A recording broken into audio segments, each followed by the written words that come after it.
ये कहानी है एक लड़के की।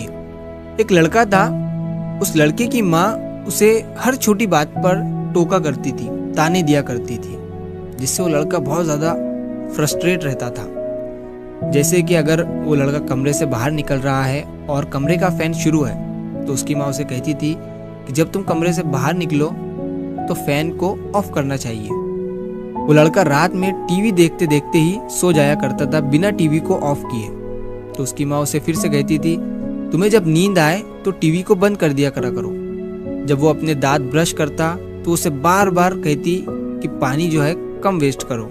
और इसी तरह और भी बहुत सारी छोटी छोटी चीज़ें, जैसे कि पैर साफ करने का मैट जो है उसको सही रखो, अपनी चप्पल सही रखो, अपने जूते सही रखो, और भी बहुत सारी छोटी छोटी चीज़ों के लिए वो उसे टोका करती थी और बार बार सेम चीज़ रिपीट किया करती थी, जिससे वो लड़का बहुत ज़्यादा फ्रस्ट्रेट हो चुका था।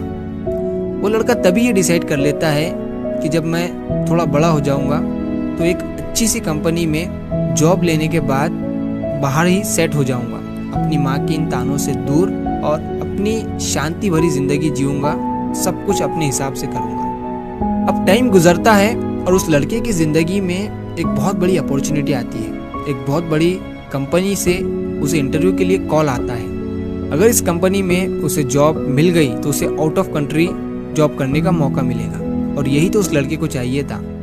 जब वो ये सुनता है तो बहुत ज़्यादा खुश हो जाता है। जब वो इंटरव्यू के लिए रेडी होता है तो वो यही सोचता है कि अब जैसे ही मुझे जॉब मिलेगी, अपनी माँ के इन तानों से दूर चला जाऊंगा और सुकून की ज़िंदगी गुजारूंगा। जब वो घर से निकलने वाला होता है तो उसकी माँ उससे कहती है कि बेटा, पूरे कॉन्फिडेंस के साथ उनके सवालों का जवाब देना, और अगर कोई क्वेश्चन तुम्हें ना आए तो उन्हें मुस्कुराते हुए ना कह देना। जब लड़का उस बिल्डिंग के पास पहुंचता है जहां इंटरव्यू शुरू थे, तो उस बिल्डिंग के एंट्रेंस पर एक छोटा सा गार्डन था। लड़का उस गार्डन से होते हुए बिल्डिंग की तरफ पहुंचता है तो रास्ते में उसे एक पाइप पड़ा हुआ दिखता है, जो कि पूरे रास्ते में बिखरा हुआ था, और उससे पानी जो है इधर उधर बह रहा था, जिसकी वजह से उस रास्ते पर पानी जम सा गया था। तो जितने भी इंटरव्यू के लिए जाने वाले लोग थे, उन सभी को जाने में दिक्कत हो रही थी और उन सभी के कपड़े खराब हो रहे थे।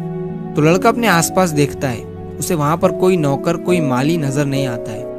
तो वो फिर खुद ही अपने हाथ से उस पाइप को उठाकर फूलों के गमलों में लगाता है, और जो बिखरा हुआ पाइप पड़ा हुआ था बाकी का, उसे साइड में कर देता है। जो जमा हुआ पानी था वो उसे भी वहां से निकालने के लिए एक नाली बनाता है।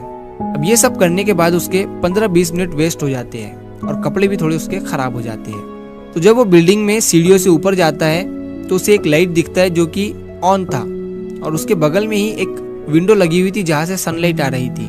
तो वो उस लाइट को भी बंद कर देता है। फिर जब वो इंटरव्यू रूम के पास पहुंचता है तो वहां पर जो पैर साफ करने का मैट था वो भी उल्टा पड़ा हुआ था। वो उसे भी फिक्स कर देता है और वेटिंग रूम में वेट करता है अपने नंबर के लिए। जब उस लड़के को इंटरव्यू रूम में बुलाया जाता है तो वो सुनकर हैरान हो जाता है, क्योंकि सामने जो इंटरव्यू लेने वाला बंदा बैठा हुआ था वो डायरेक्ट उससे पूछता है कि तुम कब से शुरू करना चाहते हो। वो लड़का उनसे कहता है कि आपने तो मुझसे एक भी क्वेश्चन नहीं पूछा, तो फिर आपने मुझे सेलेक्ट कैसे कर लिया।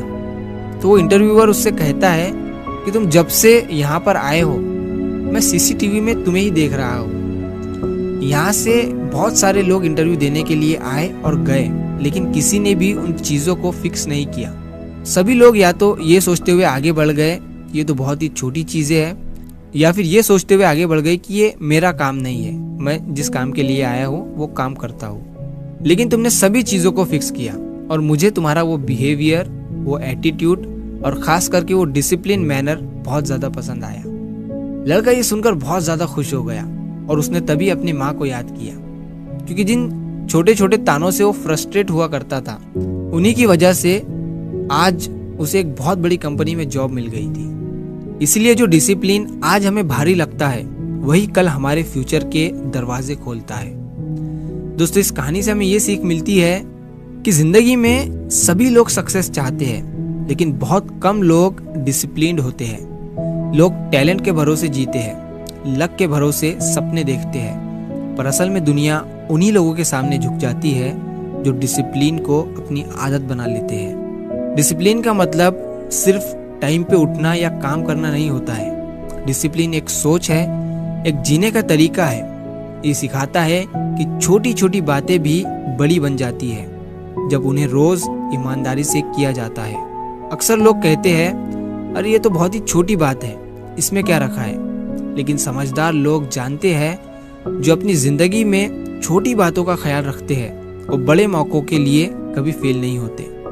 डिसिप्लिन तुम्हें कंट्रोल देता है, वो कंट्रोल जो तुम्हें हर सिचुएशन में शांत रखता है।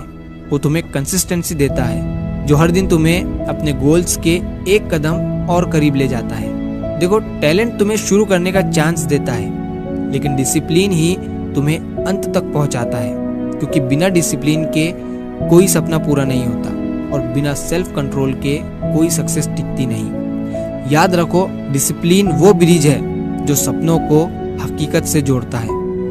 आज अगर तुम्हें लगता है कि ये मुश्किल है, बोरिंग है, तो बस एक बात याद रखना, आज का डिसिप्लिन कल तुम्हारा फ्रीडम बनेगा। इसीलिए अपने आप से कमिटमेंट करो, मैं डिसिप्लिन रहूंगा, चाहे कोई देखे या ना देखे, मैं अपना बेस्ट दूंगा।